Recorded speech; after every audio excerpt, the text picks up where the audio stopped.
say it is time Democrats first, we're not Republicans first. come together all as one Republicans and Democrats Democrats and people. independents across this nation. Pennsylvania for Donald Trump. Donald Trump has been elected the 45th President of the United States. America tonight has a new president-elect. November 8th, 2016, America woke up to a new reality. The billionaire, entrepreneur, TV reality star has defeated the candidate once figured to be undefeatable. Real estate mogul Donald Trump was elected the 45th Commander-in-Chief of the most powerful country in the world. It was a resounding rebuke to the political establishment. I, Donald John Trump, do solemnly swear that I will faithfully execute I will faithfully execute the office of President of the United States the office of President of the United States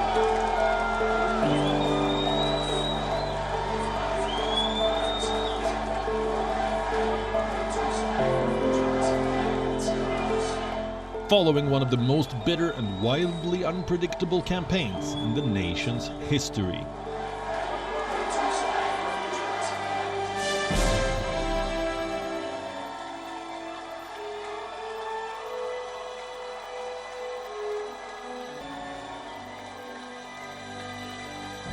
I don't know, Putin. He said nice things about me. He has no respect for her. Well, that's because he'd rather have a puppet as president. Nope. The Republican candidate defeated the seasoned Democrat in several battleground states like Florida, Ohio, North Carolina, and Pennsylvania.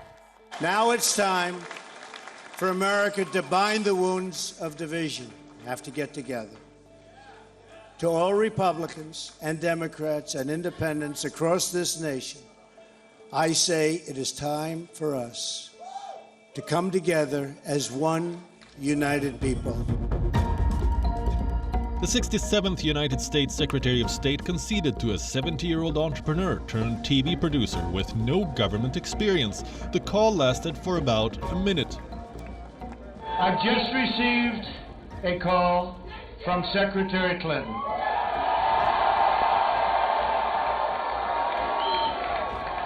She congratulated us, it's about us, on our victory.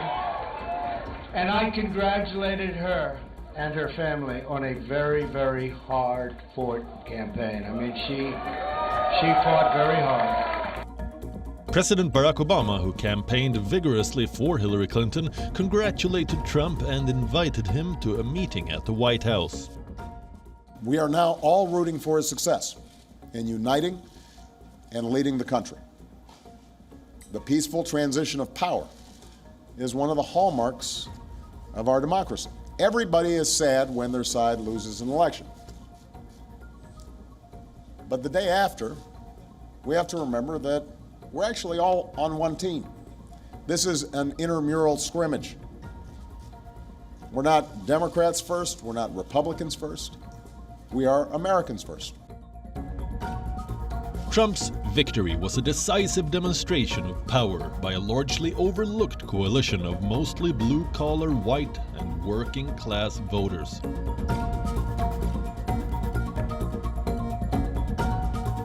The voters who felt that the promise of America had slipped from their grasp amid decades of globalization and multiculturalism.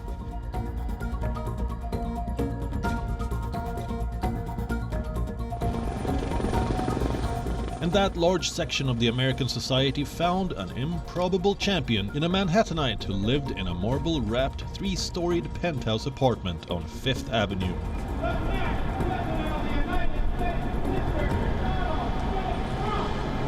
Racist, sexist, anti-gay, Donald Trump, go away. No KKK, no fascist USA.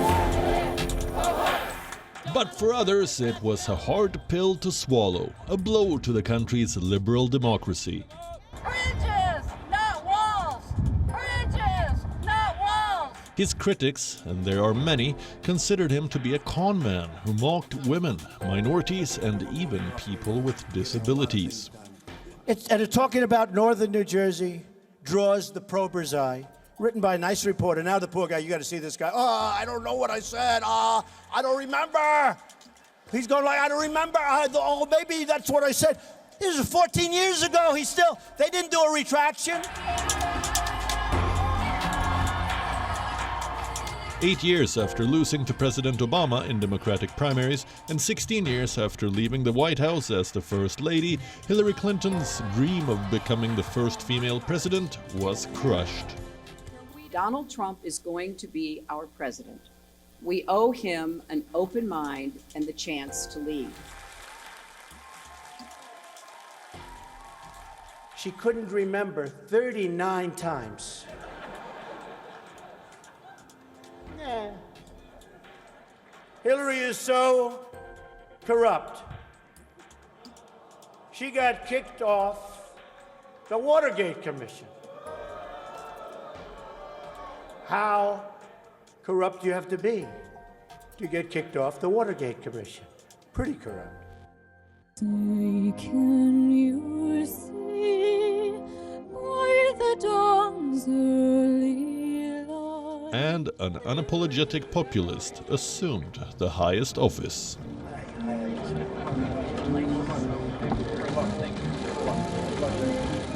This American carnage stops right here and stops right now. They say the first 100 days can either make or break an American president. For Trump, this period was just as unusual as his election to the White House. Sean Spicer, his press secretary, falsely claimed that the crowd gathered at the 2017 inauguration was the largest audience to ever witness an inauguration, period, both in person and around the globe. Despite photographs showing otherwise, the new president and Spicer stood by their claim. I, Neil M. Gorsuch, do solemnly swear. I, Neil M. Gorsuch, do solemnly swear. On January 31st, he nominated Judge Neil Gorsuch to fill the Supreme Court vacancy created by the passing of Justice Antonin Scalia. Protests against his choice were held outside the court. Today I am keeping another promise to the American people by nominating Judge Neil Gorsuch of the United States Supreme Court to be of the United States Supreme Court. Dozens of resolutions pulling back various Obama-era rules were introduced, but the initial days were marked by more failures than successes. His attempt to repeal and replace Obama's signature healthcare legislation was a huge misstep. We're going to work quickly. It's a great bill. We're going to have tremendous. I really believe we're going to have tremendous support. I'm already seeing the support not only in this room. I'm seeing it from everybody. Soon after taking office, Trump also signed an executive order to ban visitors from 7 Muslim-majority countries. This led to a pandemonium in airports across the country.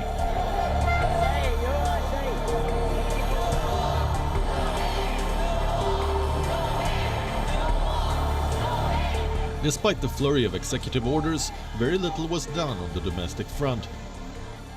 And then there were the early morning tweet storm. The president tweeted a record 981 times in the first 100 days. In one of these posts, he accused his predecessor of wiretapping him, a claim he continues to endorse till date.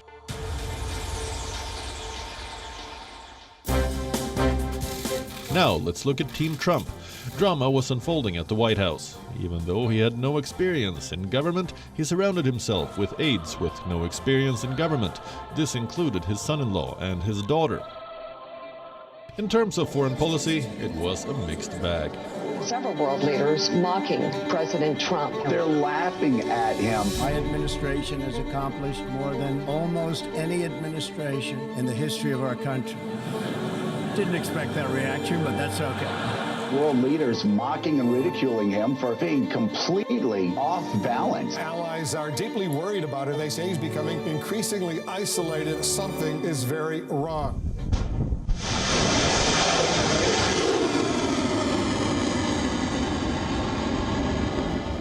While his decisive action in Syria was hailed by many, Trump made some surprising statements, and this was just the start. I said it was obsolete. It's no longer obsolete.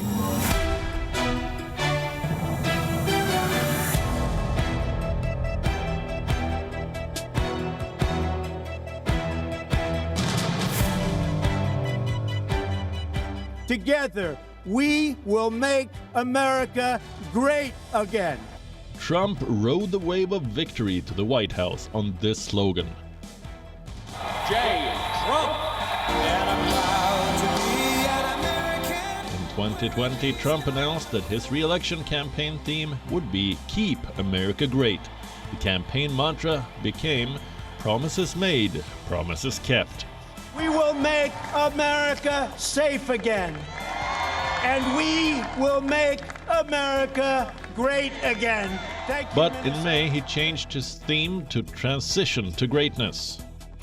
Some great friends, and I want to thank you all for being here. Faith leaders, members of law enforcement, so important. We want law and order. We have to have a lot of good things, but we have to have law and order. Trump's 2020 pitch starts and ends with his favorite word, the economy. We had the greatest economy in the history, not of our country, in the world. We were beating everybody. We were beating China. As he seeks a second term, he faces a country struggling with challenges from the COVID-19 pandemic and its economic aftershocks. Open Ohio now! USA! You are not on. He promises to bring back the economy, bolster jobs, and protect the country's trade interests. Trump is counting on the perception that he is better suited at promoting economic growth compared with his Democratic rival Joe Biden.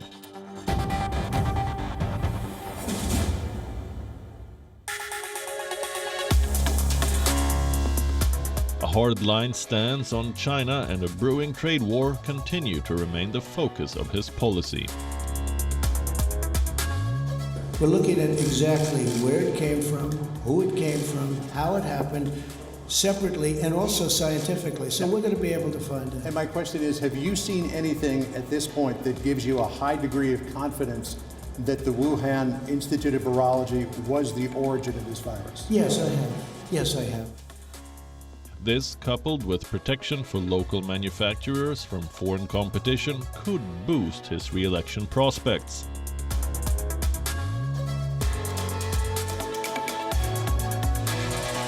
We'll begin immediate construction of a border wall. A nation without borders is not a nation. Beginning today, the United States of America gets back control of its borders, gets back its borders. The signature promise of his 2016 campaign, the project is now underway with 450 miles expected to be completed by the end of December. Perhaps Trump's biggest impact has been on immigration.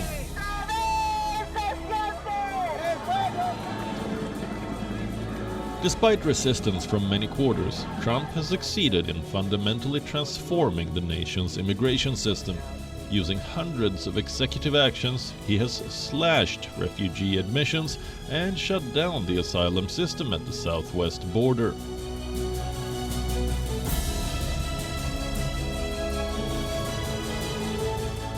Before he was sworn in, Trump made a promise. The as-yet unreleased Obamacare repeal and replacement plan would have insurance for everybody. This is the American Health Care Act. It's been a long time in coming. We made a promise to repeal and replace Obamacare with conservative solutions and reforms. That is exactly what this bill does. In 2020, despite his claims that the law is dead, Trump has not managed to repeal and replace the Affordable Care Act, though it has been weakened.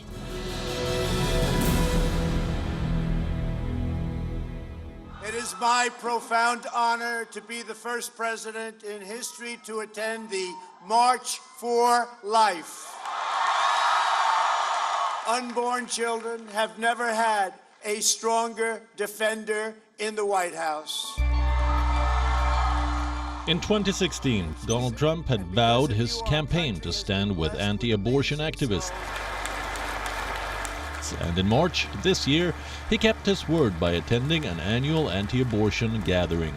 Finally banning the late-term abortion of babies. Last year, he tweeted that he is pro-life, with 3 exceptions. I mean, hey, I lived in New York City and Manhattan all my life, okay? So before he became the president, Trump's Republican rival Ted Cruz had unveiled an ad slamming his opponent's view on abortion. Well, look, I am pro-choice in every respect. And what does Trump think about Iowa? Complete with footage from a 1999 interview in which he declared, "I am pro-choice in every respect." You know, my views are a little bit different than if I lived in Iowa. But then for his seat in the White House, he clearly chose to back the anti-abortion movement. Why did this happen? Well, abortion is arguably the most divisive issue in US politics and a key issue for his conservative base. The Trump administration has certainly managed to curtail federal funding for abortions, and abortion laws in Republican-controlled states have become more restrictive.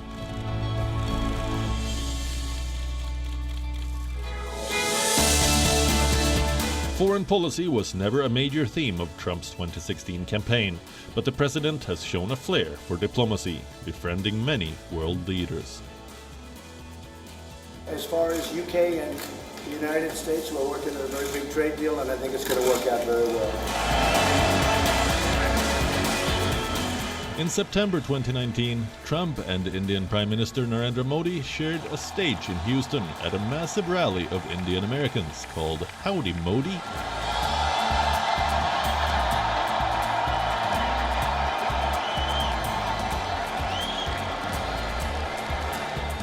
God bless India. God bless the United States of America. We love you. We love you, India.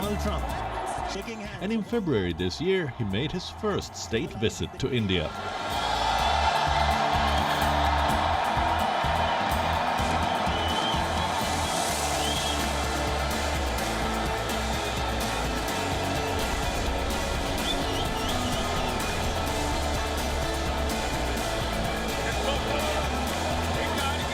Everybody loves him, but I will tell you this, he's very tough.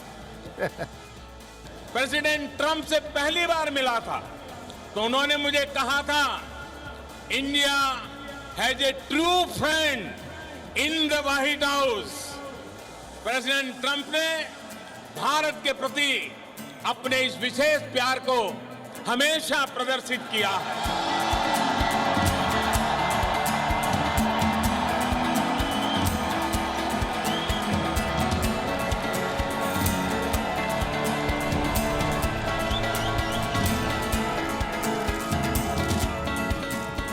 Donald Trump became the first sitting president to cross the border into North Korea.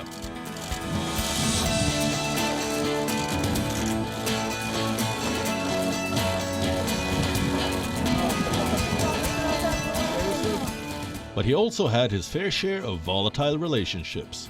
You've been reluctant to comment on the words and actions of the U.S. president, but we do have Donald Trump now calling for military action against protesters. We saw protesters tear gas yesterday to make way for a presidential photo op. I'd like to ask you what you think about that, and if you don't want to comment, what message do you think you're sending?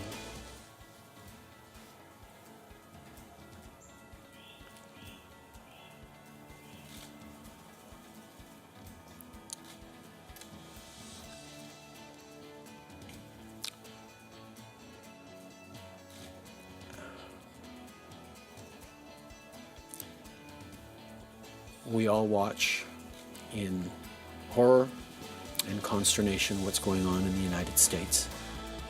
Some of Trump's first actions in the White House showed that he was not going to approach diplomacy the old school way, and over a period of 4 years, many of his policies even took his harshest critics by surprise.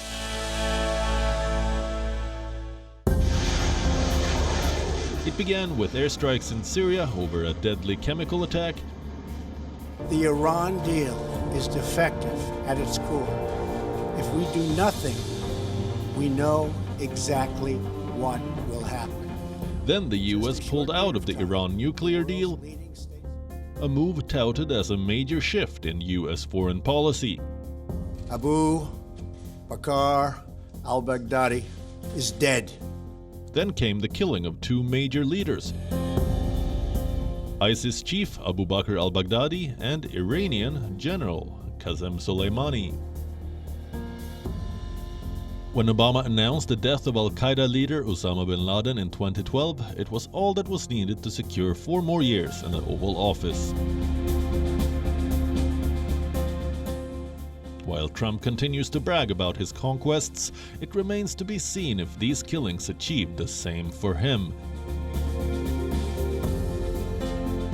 And then there's the West Asia peace deal. Just 50 days ahead of the election, Trump has been able to stitch a peace deal between the UAE and Israel. With this, UAE becomes the 3rd country in the Middle East to normalize relations with Israel. And that too, after a gap of a quarter century. These visionary leaders will sign the first 2 peace deals between Israel and the Arab state in more than a quarter century. The United States and the Taliban signed an agreement aimed at ending the 18-year war in Afghanistan, but many factors could still disrupt the peace process. Another significant policy focusing on this region includes the Afghan-Taliban peace deal. The two sides are aiming for political reconciliation and an end to decades of violence, which began with the 1979 Soviet invasion. With several negotiations and going back and forth, the peace talks continue to remain on track for now. Ahead of the November elections, he is aiming to bring home thousands of US troops from Iraq and Afghanistan, in keeping with his 2016 election campaign promise to disentangle the US from endless wars. However, a shaky peace process and the fear of Taliban resurgence makes the move especially dangerous for the region.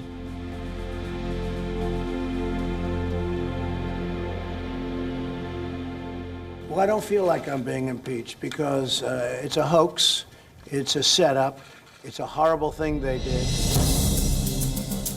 In 2019, Trump became the 3rd president in American history to be impeached. He was accused of abuse of power and obstruction of Congress, both related to the Ukraine scandal.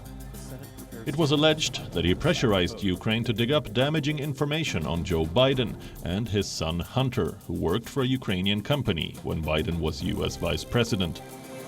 However, Trump called the impeachment inquiry a witch hunt by Democrats and was acquitted by the Senate in February 2020.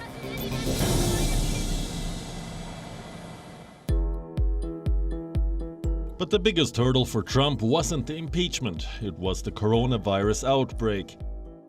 Battered by a virus that emerged from China, the US crossed the 7 million mark of coronavirus cases on September 25th. On October 2nd, President Trump revealed that he and the First Lady, Melania Trump, had tested positive for the coronavirus, throwing the nation's leadership into uncertainty. It escalates, the crisis posed by a pandemic that has already killed more than 210,000 Americans. Critics blamed Trump for his disastrous COVID response, but he was pointing fingers elsewhere. COVID. To be specific, COVID-19.